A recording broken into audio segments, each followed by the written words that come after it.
오늘 이 민수기 34장의 말씀은요, 약속의 땅에 대해서 경계를 나누시는 하나님과 또 그 땅을 분배하시는 하나님에 대해서 오늘 성경은 기록을 하고 있습니다.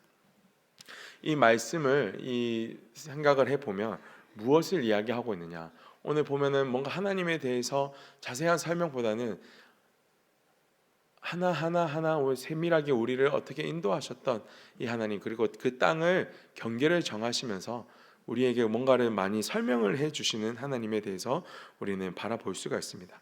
이 모습을 보면서 우리는 어떻게 또 우리를 적용할 것인가, 오늘 이 말씀이 또 우리를 어떻게 살아가게 할 것인가에 대한 이 질문도 고민이 되어질 것입니다. 근데 이 말씀을 보면서 우리는 이 출애굽기에서부터 시작된 이 여정의 마지막 종착점에 이르렀구나라는 생각을 하면서 하나님은 어떠한 분이신가를 우리 스스로 한번 다시 복기를 해봐야 될 것입니다. 어떤 것을 복기를 하느냐? 출애굽의 시작부터 이 모든 일을 이루시고 시작하신 분은 우리 하나님이십니다. 그리고 약속의 땅으로 그 광야의 길 40년 동안도 인도하시고 지키시고 보호하시며 함께하신 분도 하나님이십니다. 그리고 이제 약속의 땅으로 들어가게 하여질 때 그 땅에 들어가서도 살게 하실 분은 우리 하나님이시라는 겁니다. 이 모든 말씀을 통해서 하나님은 우리의 주인됨을 인정하라라는 것을 오늘 우리에게 말씀해 주고 계십니다. 하나님의 주권에 대해서 우리는 인정을 하고 살아가라는 거죠. 약속의 땅에 들어가면 우리는 다 끝날 것이다, 이제는 우리가 더 힘든 것도 없고 이제 다 완성이 됐기 때문에 우리 마음대로 해도 될 것이다 라고 생각할 수도 있지만, 그렇지 않고 그 땅에 들어가서도, 약속의 땅에 들어가서도 우리의 주인은 누구시라고요? 하나님이시라는 겁니다. 우리 인생이 끝나는 종착점이, 우리 인생이 마지막이 되어지는 끝나는 그 순간에도 하나님의 나라에 들어가서도 우리는 천국에 들어가면 행복하게 우리 마음대로 사는 것이 아니라 하나님의 뜻 안에서 하나님의 주권됨을 인정하면서 하나님을 섬기며 살아가야 될 것을 하나님은 오늘 말씀해 주고 계시다라는 겁니다. 우리의 주인이신 하나님은 언제나 선하시고 공평하십니다. 그 하나님은 악인들에게도 그렇고 의인들에게도 그렇고 우리 모든 사람들에게 다 그러하시고 선하시고 공평하시고 또한 의로우신 분이시라는 겁니다. 우리의 뜻이 다 이해되지 않는다 할지라도 우리는 그렇게 섬기고 살아가야 될, 그렇게 전능하시고 우리의 주인 되신 하나님이심을 우리는 고백을 해야 됩니다. 오늘 이 말씀을 통해서 하나님은 세 가지를 우리에게 말씀해 주고 계십니다. 첫 번째로 땅의 경계를 나누시는 이 모습을 통해 하나님은 그 땅의 경계를 설정을 하시고 우리를 그 안에 살아갈 수 있도록 보내셨다, 배정을 하셨다, 그곳에서만 살아라고 우리를 명령하셨다라는 것을 우리는 기억을 해야 됩니다.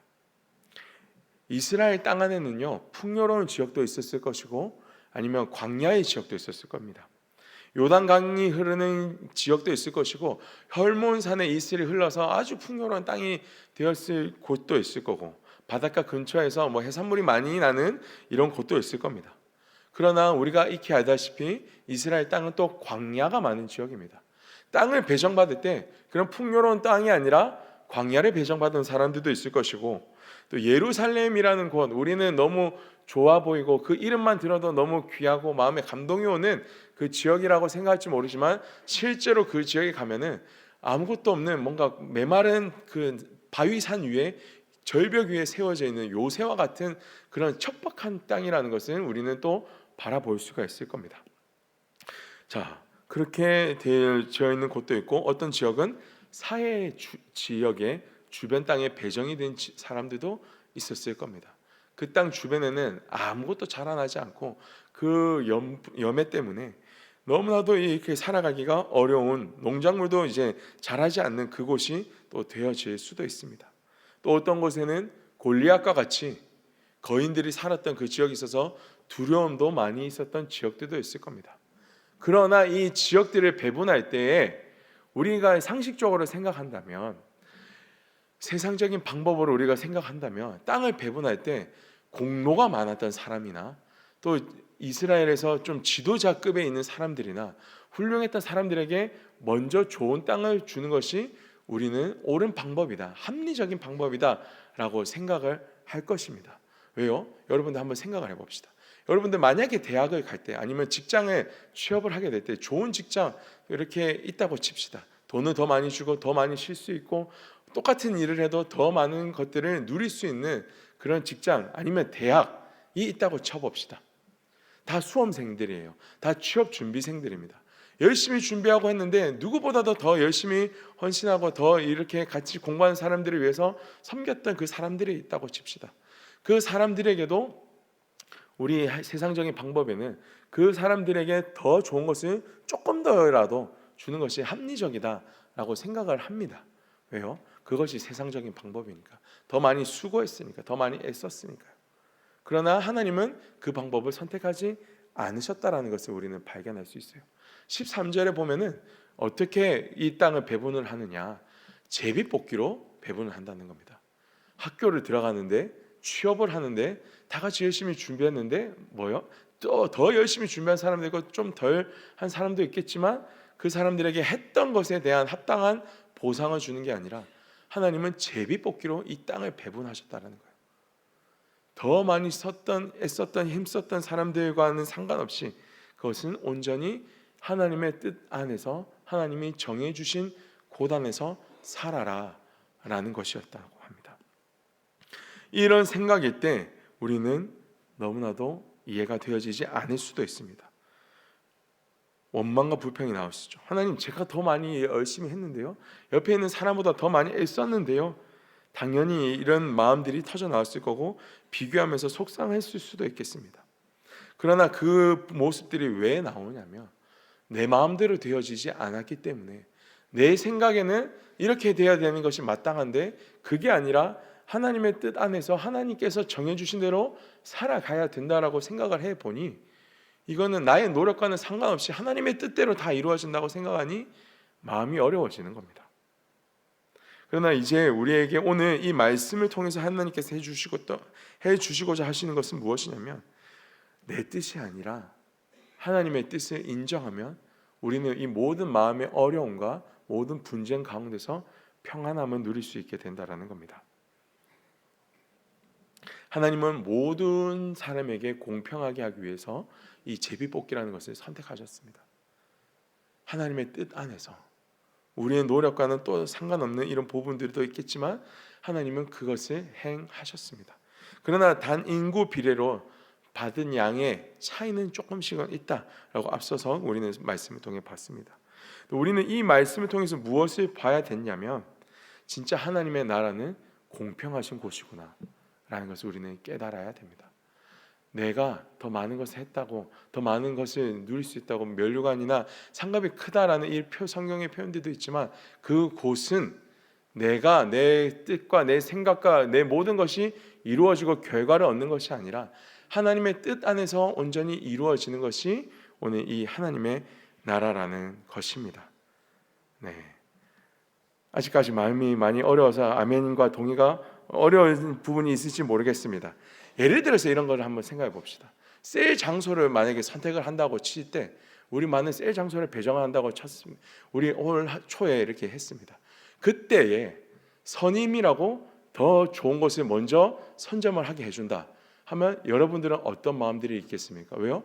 다 같이 노력하고 다 같이 애썼는데 그 선임이라는 이유 때문에 더 많은 것을 받고, 저같이 이제 막내급에 있는 사람들은 더 안 좋은 것으로, 더 먼 곳으로 배정을 많이 해준다라고 칩시다. 그럼 이것이 공평하게 이루어지겠습니까? 아니겠습니까? 말들이 많이 나오겠죠. 더 많은 말들이 나오겠죠. 세상의 방법대로 하다 보니 이것은 머리로는 이해가 되지만 마음으로 더 이해가 되어지지 않는 것이 있을 수 있습니다. 그러나 하나님은 이 모든 것을 잠재우기 위해서 하나님은 다 공평하게 하나님의 뜻에 맞게 하나님께서 주인이 되어 주시기에 우리가 하셨던 모든 것들과 우리의 필요와 우리의 모든 생각과 우리의 모든 환경과 우리의 모든 것을 아시고 가장 좋은 것을 주시는 분이 하나님이시라는 것을 믿으시라는 겁니다. 아멘입니까? 네, 그것이 우리가 하나님께 주인됨을 인정하는 것입니다. 하나님의 나라에 들어가서도요. 그리고 또한 우리가 지금 이 땅에 살아가면서도 하나님께서 우리에게 보내어 주시고 우리에게 만나게 해 주신 이 모든 환경들, 가정과 회사와 직장과 캠퍼스와 이 모든 것들이 어떤 때는 내 마음에 들지 않을 때도 있습니다. 하나님 왜요? 내가 왜 이 가정에, 또 내가 결혼했던 이 배우자의 가정에 이 모든 것들이 다 이루어 내 마음에 들지 않는 일들이 벌어질 때에도 우리는 이것을 허락하신 분도 하나님이시라는 것을 인정을 하라는 뜻입니다. 그곳에서 하나님의 뜻을 발견하고 하나님과 함께 동행하면서 살아나가는 것이 우리에게 주어진 사명일 뿐이지, 이것이 좋고 나쁘고 이것을 통해서 내가 행복하고 불평하고 원망하고 하는 것은 우리 인생에 우리에게 주어진 역할은 아니라는 겁니다. 온전히 오늘 이 새벽에 하나님의 뜻을 발견하며 나갈 수 있는 우리 사랑하는 성도님들 되시기를 진심으로 축복합니다. 두 번째로 주님께서 경계를 나누신 이유는요, 우리에게 주인 되신 하나님께서 그 경계를 넘어가지 말라는 것을 우리에게 설정을 해주셨다라는 것을 우리는 발견해야 됩니다. 오늘 34장 1절 2절의 말씀 보면은 그 사방지경의 가나안 땅 사방지경의 경계는 이러하다라고 하나님이 설정을 해주십니다. 그리고 이스라엘 백성들은요, 이 땅을 넘어가지도 않았고요, 이 땅을 침범해 오는 일은 있었지만 더 이상 넘어가지 않았다라는 것을 우리는 성경을 통해, 또 성경의 전체 역사를 통해 우리는 이것을 순종했다라는 이 이스라엘 백성들의 모습을 발견을 해야 됩니다. 자, 이 의미가 왜 중요하냐라고 했을 때 신명기 2장에 이 내용이 좀 더 명확하게 나오는데요. 어떻게 나오냐면 하나님께서 정해 주신 이 가나안 지경 외에는 다른 지역을 정복하지 말라고 조금 더 명확하게 이야기하는 것을 우리는 이제 다음에 또 신명기를 다루면서 우리는 확인을 해 볼 수가 있습니다. 그 주변에는 어떤 나라들이 있었냐면 모압과 에돔과 암몬 자손들이 있었는데 이 땅을 정복하지 말라는 이 말씀을 우리에게 또 명령해 주신다라는 겁니다. 세상적인 방법에서는요, 땅이 우리에게 주어졌으면 그 시대 배경에서는 땅을 정복하고 이렇게 전쟁을 벌이는 것은 당연한 일입니다. 영토를 확장하고 나라가 더 커지고 하는 일들은 당연하게 이루어졌던 일이라는 겁니다. 그러나 하나님은 그것을 허락하지 않으셨다라는 것을 아셔야 됩니다. 세상적인 방법으로 전쟁을 통한 이 모습으로 나아가지 말라고 하셨다라는 겁니다. 이 경계를 설정하고 넘어가지 말라라고 우리에게 명령하신 이유는 하나님의 백성들뿐만 아니라 이스라엘의 하나님의 백성들뿐만 아니라 하나님을 알지 못하는 백성들 또한 하나님께서 다스리시고 그들도 인도하고 계시다라는 것을 우리는 인정하라는 것입니다. 아까 말씀했던 그 세 민족들과 잘 지내기도 하고 전쟁도 하기도 하고 또 어려움이 발생을 하기도 했었습니다. 그러나 이 이방 민족들은 결국에 하나님의 뜻 안에, 하나님의 통치 안에서 하나님의 원하시는 모습대로 이루어졌고 그들의 인생들은 결국에는 심판의 멸망을 받게 되었고 지도상에서 사라지게 되었던 이 운명이 있습니다. 자, 우리가 이 상황을 보면서 왜 하나님은 이 세 민족에 대해서 더 이야기를 하셨을까를 오늘 우리가 한번 생각해 본다면 에돔이라는 이 민족은요, 에서의 후손입니다. 야곱의 형 에서의 후손. 그럼에도 불구하고 하나님의 축복을 받았던 이 민족이었기 때문에 하나님은 건들지 말라고 약속을 하셨다는 거고 명령을 하셨다는 거고, 모압과 암몬 자손은요, 아브라함의 조카 롯의 후손들이었기 때문에 이들도 하나님은 일단은 내버려둬라, 이들도 내가 다스릴 것이니, 이들도 내가 인도하여야 할 터이니, 근데 우리의 뜻대로 정복하고 하는 것, 그들이 지금 하나님을 떠났다고 그것을 마음대로 행동하기보다 온전히 내비둬라, 그 다음에는 내가 그들을 인도하게 될 거다라는 것을 하나님의 뜻과 의지를 우리는 볼 수 있습니다. 하나님이 왜 이들을 가만히 놔두라고 하셨고 또 왜 이들을 이스라엘 땅 주변에 놔두셨는지를 우리는 그 마음을 헤아려야 될 것입니다. 이스라엘 백성을 통해 하나님을 믿고 하나님을 선택하고 하나님을 섬기는 이 민족들의 모습을 보면서 하나님은 이 세 민족들도 다시 주님께 돌아오기를 그렇게 원하셨을 겁니다. 그러나 이스라엘 민족뿐만 아니라 이 세 민족 또한 하나님의 뜻을 저버렸고 하나님을 섬기는 것을 잊어버렸을 때 그 다음에는 결국에는 이들에게도 심판이 임하게 되었다라는 겁니다. 만약에 정말로 이들에게도 축복이 임했다면 분명 이스라엘 민족을 통한 하나님의 영광을 깨달은 그 사람들에게 주어진 하나님의 은혜가 또 동일하게 임했을 것이고, 그렇게 심판을 받게 되었다라는 것은 또 우리의 역할이 제대로 다 이루어지지 못해서 이 세상 사람들도 그러한 하나님의 은혜 가운데 동참하지 못하게 되었다라는 이 의미가 될 것입니다. 자, 오늘 이 땅의 경계를 나누신 하나님의 뜻을 우리가 발견한다면, 하나님의 주권됨을 우리가 인정한다면, 우리의 모습은 이 땅을 배분해 주시고 경계를 정하신 하나님의 뜻에 온전히 순종하며 나가는 이 결단을 우리는 올려드려야 될 것입니다. 세 번째로, 그래서 우리에게 하나님께서 말씀해 주시고 명령하시는 건 뭐냐면, 그 뜻에, 하나님의 주권에 다 이해가 되어지지 않는다 할지라도 하나님은 선하심을 인정하고 공평하심을 인정하고 의로우심을 인정하고 그분을 우리는 믿고 섬기고 순종하는 자리로 나가야 될 것입니다. 그래서 하나님께서 우리를 보내신 곳에 우리는 하나님의 뜻을 먼저 발견하려고 기도하고 애쓰며 나가야 될 겁니다. 많은 사람들이, 또 청년들이 청소년 때에서 이제 아까 말했던 대학을 가는 이런 상황 가운데서도 많은 학생들이 대학만 가면 행복할 거라고 많은 기대와 부푼 가슴을 가지고 대학에 진학을 합니다. 그래서 이제 물어봅니다. 이렇게 이제 신학기가 시작되고 이제 학기가 이제 진행되고 있고 이제 5월 달쯤 이제 다 와가니까 어떻게 행복하냐, 어떻게 잘 지내고 있냐라고 물어보면 그 표정들이 썩 밝지가 않습니다. 왜요? 내가 원했던 것과는 뭔가 이상이, 현실이 뭔가 다르다는 것을 이제 현실 딱 가보니까 느꼈거든요. 마냥 좋을지만 알았는데 그렇지가 않다라는 거죠. 내가 기대하고 목표하는 것을 이루었으면 그 이론대로 더 좋을 줄 알았는데 그렇지도 않다라는 것과, 또 내가 그 목표를 이루지 못했다라는 이런 마음의 원망과 불평과 내 뜻대로 다 되어지지 않는다라는 이 현실을 직면하면서 어려움이 생기죠. 비단 학생들만 그럴까요? 청년 때 직장을 가서도 그렇죠.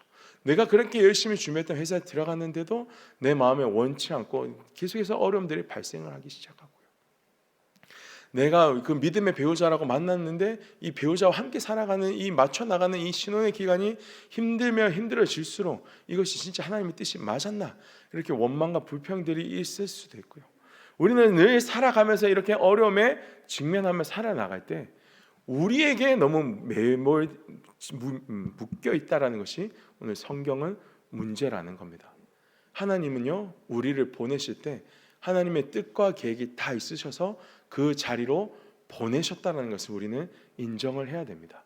근데 내 마음에 들지 않기 때문에 늘 원망과 불평이 생기고 그것을 벗어나려고 애쓰는 우리의 모습들이 많습니다. 그러나 우리에게 주어진 것은요, 하나님이 오늘 나에게 그곳을 보내셨구나. 그래서 하나님의 뜻을 발견할 수 있도록, 그곳에서 하나님께서 이루고자 하신 뜻이 무엇인지 깨달을 수 있도록 우리는 더 그 하나님의 뜻을 구하며 기도하는 자리로 나가셔야 됩니다. 그럴 때 진정한 우리 마음 가운데 평안함과 온전함이, 이 마음의 위로함이 찾아오게 될 겁니다. 아니면 끝까지 주님을 원망하는 이 자리로 나갈 수밖에 없고, 그 원망과 불평이 나오면은 이 가나안 정탐꾼의 이야기, 비유의 모습을 통해서 우리를 훈련하시고 단련하시는 시간이 더 길어질 수밖에 없음을 우리는 인정을 해야 됩니다. 그러니 우리는 그 뜻을 발견했을 때 온전히 하나님의 뜻 안에서, 하나님의 완전한 계획 안에서 행복을 이룰 수 있음을 우리는 알게 된다라는 겁니다. 그러한 은혜가 있기를, 그렇게 다 이해가 되어지지 않는 현실 가운데 하나님과 함께 동행하며 하나님의 주권에 우리는 순종하며 나아갈 수 있는 이 은혜가 오늘 새벽 가운데 이루어지기를 진심으로 축복합니다. 두 번째로는요, 우리에게 세상의 경계를 넘어가지 말아야 되는구나 라는 것을 우리는 마음속에 다시 한번 더 설정을 해야 됩니다. 하나님께서 정하신 선악의 기준이 명확합니다. 세상 가운데서 우리는, 하나님은 그래서 이 모세오경에 출애굽기 때부터 레위기 때부터 계속해서 우리에게 명령하셨던 것은 세상 가운데 살아가지만 우리에게 하나님이 거룩하시니 우리도 거룩하라고, 그 그 경계를 명확하게 하나님은 설정을 해 주셨습니다. 그 죄 가운데에 넘어가서 우리의 마음을 빼앗기고 물들지 말라는 것을 우리는 마음속에 지켜야 됩니다. 그러나 우리는 분명한 각오가 있어야 됩니다. 우리에게 그 명확한 경계를 정해 주셨지만 하나님께서는 우리의 모습을 통해 세상이 변화되어지기를 원하실 겁니다. 그래서 하나님은 우리를 빛으로 부르셨고요, 하나님은 우리를 소금으로 부르셨습니다. 우리의 빛을 통해 하나님의 영광을 전하는 빛이 우리는 이 세상 가운데 쏟아져야 되고요, 세상을 썩지 않게 하는 이 소금의 역할을 우리는 감당을 해야 됩니다. 근데 이 방법과 모습은요, 우리가 세상에 물들지 아니하고 또 세상의 폭력적인 방법으로 나가는 것, 우리의 힘으로 밀어붙이는 것이 아니라 정말로 우리 안에 있는 하나님의 주인 되심을 인정하고 하나님과 기도하면서 우리 안에 계시는 하나님께서 드러나는 그 하나님의 영광이 이 세상 가운데 흘러나가는 거룩의 능력으로 말미암아 우리는 이 세상을 섬기고 썩지 않도록 나가게 하면 된다라는 겁니다. 그래서 때로는 우리는 생각할 겁니다. 우리가 금천에 모여서 열심히 기도하고 이렇게 나가는 모습이 때로는 요만한 사람들이 이 대한민국이 몇십만이 되고 몇백만, 몇천만이 되는 이 인구를 우리가 천 명 정도 되어지는 이 인원으로 어떻게 감당할 수 있을까? 우리가 기도한다고 뭔가 다 이루어질 수 있을까? 마음의 걱정과 해이함이 드는 때도 있을 겁니다. 그러나 여러분들 기억하십시오. 바다의 물이요, 소금이 몇 프로가 있기 때문에 썩지 않는 줄 아십니까? 그 전 세계에 있는 물이 썩지 않으려면 그 물에 소금이 있어야 되는데 그 소금의 염도가 몇 프로가 되시는 줄 아십니까? 몇 프로만 있으면 이 세상의 물이 썩지 않는 줄 아십니까? 단 3%라고 합니다. 바닷가의 물은 그 물에 있는 염분은 딱 3%밖에 없다고 합니다. 하지만 그 3%로 말미암아 전 세계에 있는 이 바다의 물이 썩지 않는다라고 합니다. 오늘 하나님이 우리에게 요구하시는 것은 무엇이냐면 우리의 기독교의 힘이 많고 적고 그것을 발휘할 수 있는 더 세우시는 강력한 힘이 우리에게 있는 것이 아니라 우리 안에 있는 이 소금의 능력은 3%밖에 되어지지 않는다고 하더라도 이 세상에 단 3%만 그 존재가 있다 하더라도 세상은 썩지 않게 될 것이라는 것을 하나님은 세상을 통해 우리에게 말씀해 주고 계십니다. 그리고 우리 안에 있는 빛은요, 작은 빛일 수도 있겠지만 작은 인원들이 모여서 조그마한 촛불 하나를 켰을지 모른다고 느껴질지 모르겠지만 그 촛불은요, 어둠을 다 밝히고 어둠을 물러가게 하는 힘이 있다라는 것을 우리에게 말씀해 주고 계십니다. 그것은 우리의 힘과 능력이 아니라 우리 안에 계신 하나님의 능력과 하나님의 거룩하심이 세상 가운데 나아갔을 때 발휘하게 되어지는 그 하나님의 능력이 된다라는 것입니다. 오늘 그래서 우리가 붙잡아야 될 것은요, 정말로 하나님의 주권을 인정하는 것이고 우리를 보내신 그곳에 하나님의 사명이 있다라는 것을 발견하는 것입니다. 그리고 그곳에서 우리는 순종합시다. 하나님, 우리를 통해서 하나님의 세상 가운데 보내줄 수 있는 거룩의 빛을 내보낼 수 있는 거울과 같이 우리를 사용하여 주시옵소서. 세상을 밝히 비춰주시는 그 하나님의 영광을 온전히 흘려보내는 거울로서 또 세상을 썩지 않게 하는 단 3%일지 모르겠지만 주님, 이런 소금으로 우리를 사용하여 주시옵소서. 우리를 통해 우리의 가정과 학교와 캠퍼스와 직장과 이 나라가 거룩하여 질 수 있는 놀라운 은혜의 역사가 이루어지게 하여 주시옵소서. 오늘 이 새벽에 이 기도의 고백을 올려드리며 나가며 승리를 이루며 나갈 수 있는 우리 사랑하는 성도님들 되시기를 진심으로 축원합니다. 우리 함께 같이 기도하기를 원합니다. 함께 먼저 자신을 위해서 오늘 이 새벽에 말씀을 놓고 기도하실 때 하나님 앞에 이렇게 고백하며 나갑시다. 하나님, 저는 연약하고 부족하고 또 저희들이 모임의 이 숫자가 굉장히 적다라고 또 느껴질지 모르겠지만 주님, 이 거룩한 방파제를 이루면서 주님이 세상 가운데 선포하는 것은 우리의 자랑과 우리의 힘과 기독교가 이런 만큼 모이고 있다라는 것이 아니라 하나님의 거룩하신 진리의 말씀을 우리는 선포하는 것입니다. 하나님, 우리가 세상에 나가서 외치는 것은 하나님의 살아계시고 하나님의 말씀이 우리를 살아가게 하시는 것이고 하나님의 그 주권이 우리를 이 땅에서 온전하게 하여 주신다는 그 하나님의 영광을 우리는 드러내야 될 것입니다. 주님, 우리는 연약하지만 하나님의 영광을 세상 가운데에 드러나게 하여 주시옵소서. 하나님의 뜻이 온전히 세상 가운데 이루어지게 하여 주시고 순종하는 우리를 통하여서 하나님 역사하여 주시옵소서. 우리 함께 이렇게 기도하며 나가겠습니다. 주여, 전능하시고 위대하신 아버지 하나님, 우리의 모든 마음을 담아서 다시 한 번 더 이 세상 가운데 우리를 빛과 소금으로 부르시고 하나님께서 이 세상의 경계를 정하시며 우리에게 명령하신 것들을 온전히 지키며 나갈 수 있는 그런 믿음의 사람들이 되어지게 하여 주시옵소서. 승리하게 하여 주시옵소서. 우리가 연약하고 작고 아무것도 할 수 없다라고 느껴지고 우리가 적어서 우리의 힘이 없어서 우리가 하고 있는 것이 너무나도 의미 없는 일인 것처럼 보인다고 할지라도 주님, 우리에게 맡겨주신 사명은 하나님의 하나님 되심을 인정하고 하나님의 영광을 세상 가운데 선포하는 것이고 우리를 이 땅에 보내신 이유와 하나님의 뜻을 발견하는 것입니다.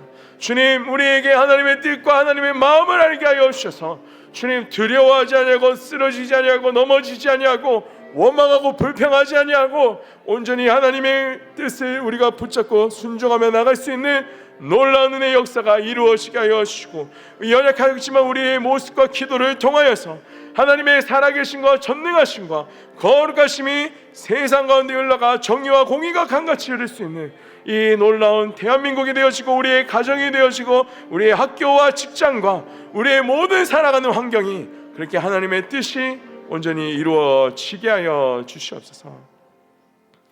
우리의 주인이신 아버지 하나님, 당신은 늘 언제나 선하시고 공평하시고 우리에게 자비를 베풀어 주시는 그런 의로우신 하나님이십니다. 주님, 우리가 다 이해되어지지 않는 모든 순간에도 불구하고 하나님의 선하심과 그 하나님의 뜻을 우리가 순종하며 그렇게 하나님의 영광을 세상 가운데 흘려보낼 수 있는 참된 그리스도인으로 살아가게 하여 주시옵소서. 그럴 때 진정한 이 하나님의 승리가 무엇인지 우리의 가정과 우리 학교와 직장과 캠퍼스와 대한민국 땅과 모든 세계 열방 가운데 하나님께서 드러나시고 하나님께서 역사하시는 것을 우리가 목도하며 하나님께 영광 올려드릴 수 있는 그런 사랑하는 주님의 성도들 되어지게 하여 주시옵소서. 그렇게 온전히 오는 우리의 삶도 인도하여 주시기를 간절히 소망하오며 예수 그리스도의 이름으로 기도드리옵나이다. 아멘.